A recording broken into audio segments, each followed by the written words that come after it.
reminds me of last Christmas when I went down the chimney of Billy and Susie's house, and I was shocked to find a multivitamin, vitamin C supplement, and calcium supplement next to my cookies. Now, my doctor told me I'm obese, have cardiovascular disease, and high blood pressure, but I like my cookies. As I was about to take my first bite of a chocolate chip cookie, I started wondering if I should take those vitamin supplements. Do vitamin supplements really work? Ho ho ho! All of a sudden, I heard Billy and Susie arguing about vitamin C supplements. Vitamin.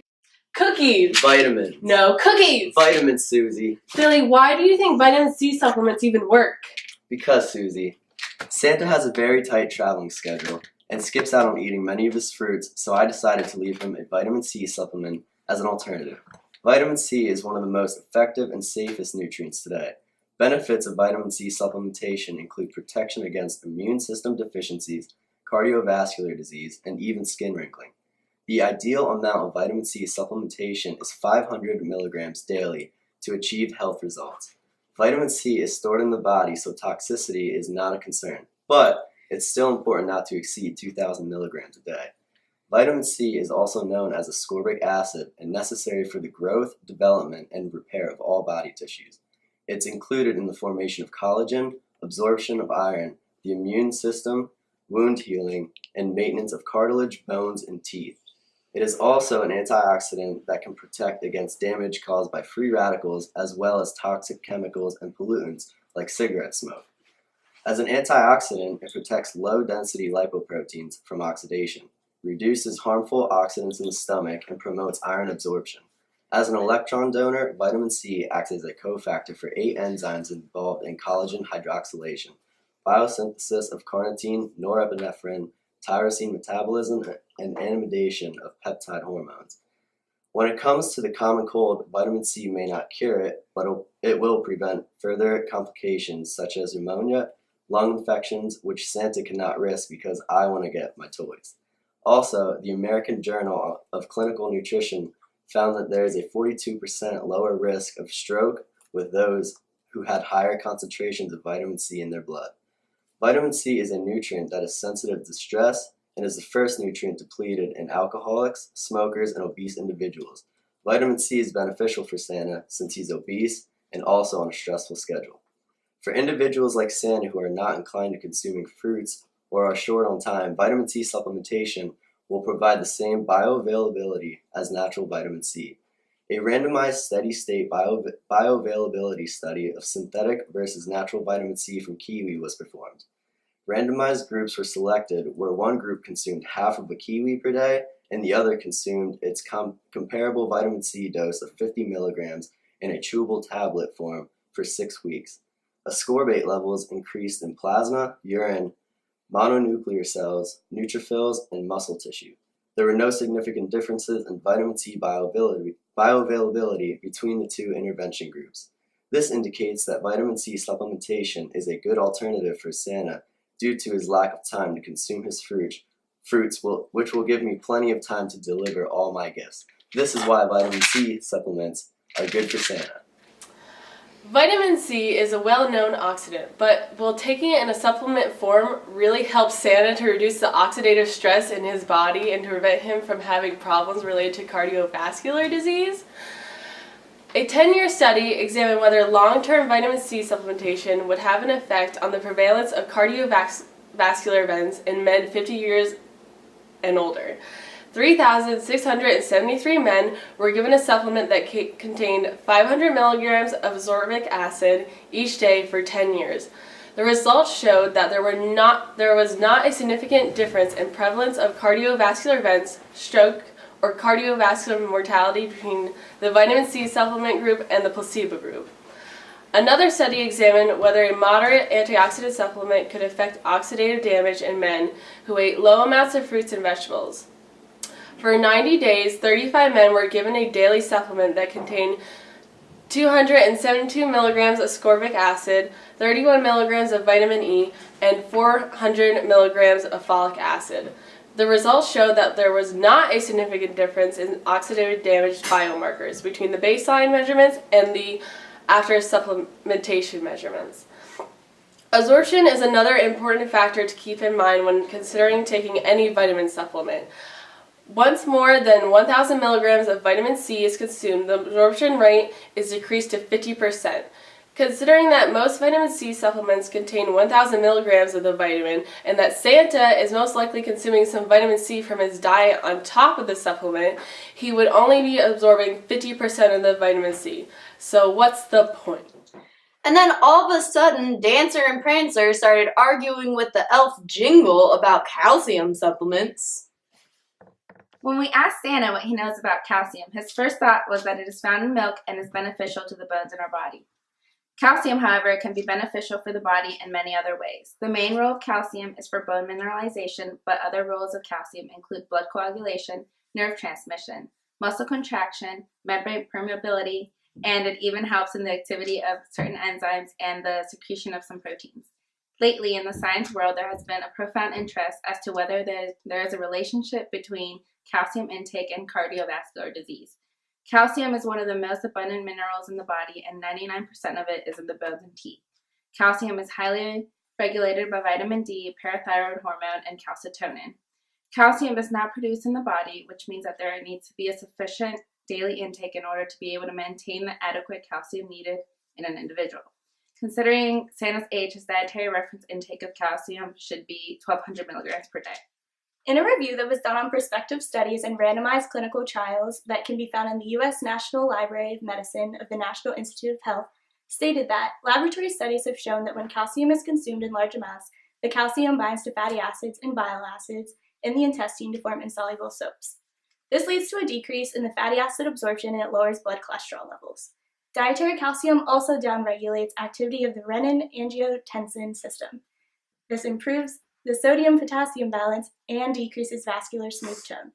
All of these outcomes would contribute beneficially to Santa's blood pressure. Regulating blood pressure is very important for a patient with cardiovascular disease, as we do not want the pressure of their blood in their blood vessels to be too high. If Santa's blood pressure is not controlled, it can lead to a stroke, along with cardiovascular disease is one of the leading causes in death in America.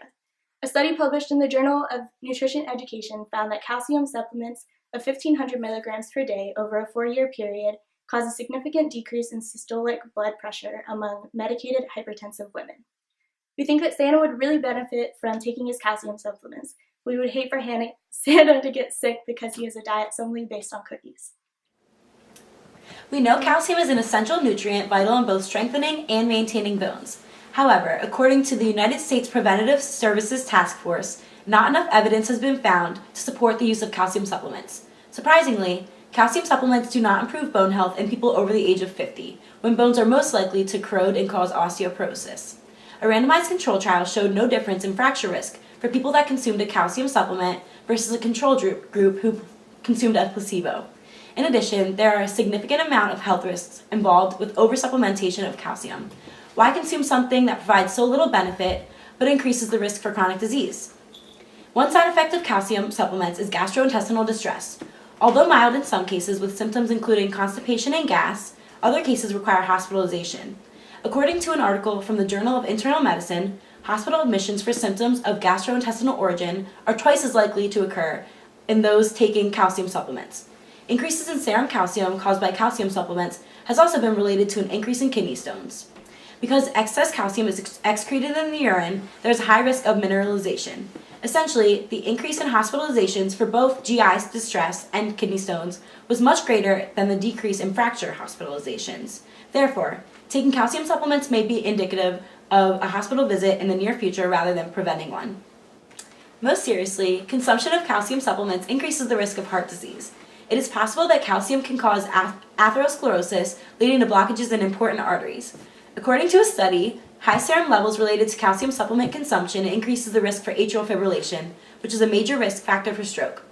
Especially because there is little evidence that calcium supplements prevent fractures, there are extremely serious risks that can easily be avoided by not using calcium supplements. The harm that calcium supplements cause negate any possible benefits they have for our health. Calcium supplements lead to health risks and also impair absorption of other essential minerals, including zinc, magnesium, and phosphorus. In order to maximize bone strength at any age, it is important to pair foods that are rich in calcium with weight-bearing exercises rather than consuming calcium supplements. Calcium can be consumed from a wide range of sources that work in any diet, included but not limited to milk, cheese, dark leafy greens, fortified cereals, fortified juices, milk substitutes, and fish with soft edible bones. Because Santa has already been diagnosed with heart disease, it is best that we do not give him a calcium supplement. Instead, he would benefit from a bowl of fortified cereal with low-fat milk to reach his required amount of calcium. We don't want Santa having a heart attack before we get our presents. And just when I thought it was over, the elves Sprinkle and Sparkle started arguing about multivitamins. Multivitamin supplementation can be a simple and effective way to bridge gaps in nutrition limited by diet. It can be difficult to reach adequate levels of micronutrient through diet alone, especially without enrichment or fortification. There are many vitamins and minerals that are lacking in the American diet, including calcium, vitamin D, potassium, vitamin B12, among others. Santa may be more of an extreme case, considering that his diet consists mostly of cookies and milk, but because of this and the fact that he is suffering from many diseases, it is vital that Santa use supplementation in the form of a multivitamin to assist in meeting the recommended micronutrient intakes. At Santa's age, he is particularly vulnerable to many deficiencies, but with the added contribution of his unhealthy diet, he is especially at risk. Santa lives in the North Pole, where the lack of sunlight can put him at risk for vitamin D deficiency. Because the body needs vitamin D for the absorption of calcium, he is also at risk for calcium deficiency. Santa's lack of variety in his diet, especially in terms of fruits and vegetable intake, also put him at risk for deficiencies in vitamin A, C, E, many of the B vitamins, folate, iron, among others. These vitamins and minerals are all vital to our health and could affect Santa's abilities to perform his Christmas duties. For example, without vitamin A, Santa's vision could be compromised and he may not be able to see the chimneys from up in the sky. Lack of vitamin C can cause mood changes, so Santa wouldn't be able to spread Christmas cheer. Iron deficiency might cause Santa to be too fatigued to deliver all the presents on Christmas night. Thankfully, all of these nutrients, in addition to many others, are conveniently available in just one multivitamin. In a study focusing on micronutrient intake in Americans, it was shown that the addition of a dietary supplement, the percentage of the total population with usual intakes below the estimated average requirement was further reduced for vitamin A from 45% to 34%, vitamin C from 37% to 25%, vitamin E from 91% to 60%, and magnesium from 55% to 45%. Ideally, micronutrients needs would be met through food alone. However, sometimes it is not always feasible for a person to change their diet to do so. This is especially true for someone like Santa because his diet is primarily made up of calorie-dense food with low nutrient levels. To meet nutrient levels, he would have to increase his intake of his normal diet of cookies and milk to such an extent that it would vastly exceed his energy requirements, and even then would still be lacking in some. This obviously would not be recommended considering he is already suffering from obesity as well as diabetes, hypertension, and high cholesterol. The easiest way for him to reach adequate levels and improve his overall micronutrient status would be through taking a multivitamin. Well, Santa, here's what I know about multivitamins. A multivitamin, multimineral in the U.S. is a supplement containing 3 or more vitamins and minerals, where each vitamin and mineral is included at a dose below the tolerable upper level. The terms multivitamin, multimineral, and similar terms are often used interchangeably but have no standard scientific or marketplace meaning and refer to products with varying composition and characteristics. Manufacturers determine the types and amounts of vitamins and minerals found in multis, but information about the actual amounts is limited. Because of this and U.S. regulations regarding multivitamin labels, label values often vary from actual values when analyzed, and composition, bioavailability, and bioequivalence vary from one brand to another. According to the American Journal of Clinical Nutrition, vitamin and mineral bioavailability for dietary supplements lacks standard scientific and regulatory definitions, but commonly used definitions include concepts of absorption and utilization. Bioavailability is affected by host factors, such as the mechanisms that regulate absorption or excretion, and are dependent on the nutrient status of the host. Bioavailability is also impacted by age, sex, physiological state, and the size of the ingested load. There's also factors related to inactive ingredients that may affect drug stability, drug interactions, and metabolic processes. Things like fillers and coatings may alter the rate of release of the vitamins and minerals, and drug interactions may cause the multivitamin to become ineffective or can cause unknown side effects. Since Santa has high blood pressure and cardiovascular disease and is on medication for these issues, multivitamin supplementation may cause drug interactions and lead to unknown side effects. Evidence has shown that antioxidants, folic acid, and B vitamins are harmful or ineffective for chronic disease prevention, and that supplemental vitamins A, C, E, beta-carotene, and selenium can actually increase mortality.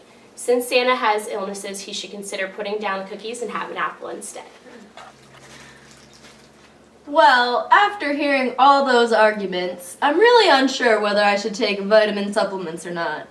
Appears there are many pros and cons to taking supplements. Some studies show that vitamin C supplements help with cardiovascular disease, and some show that it doesn't. Research shows that calcium supplements lower blood cholesterol levels and reduce hypertension. But other studies show that calcium supplements increase risk for stroke, heart disease, GI distress. Scientific evidence shows that multivitamins help people meet the recommendations, but some studies show that multivitamins are either ineffective or cause harm. Overall, I cannot draw a clear conclusion on whether or not vitamin supplements really work. So I'm going to continue eating my cookies, and I will discuss with my dietitian about which vitamin supplements are right for me. Rocking around the Christmas tree at the Christmas party hop. Mistletoe hung where you can see every couple. Vitamin C is stored in the body and And it is beneficial. It's excreted in the urine. Shoot. I screwed up. Essentially. Or, frick, it says especially.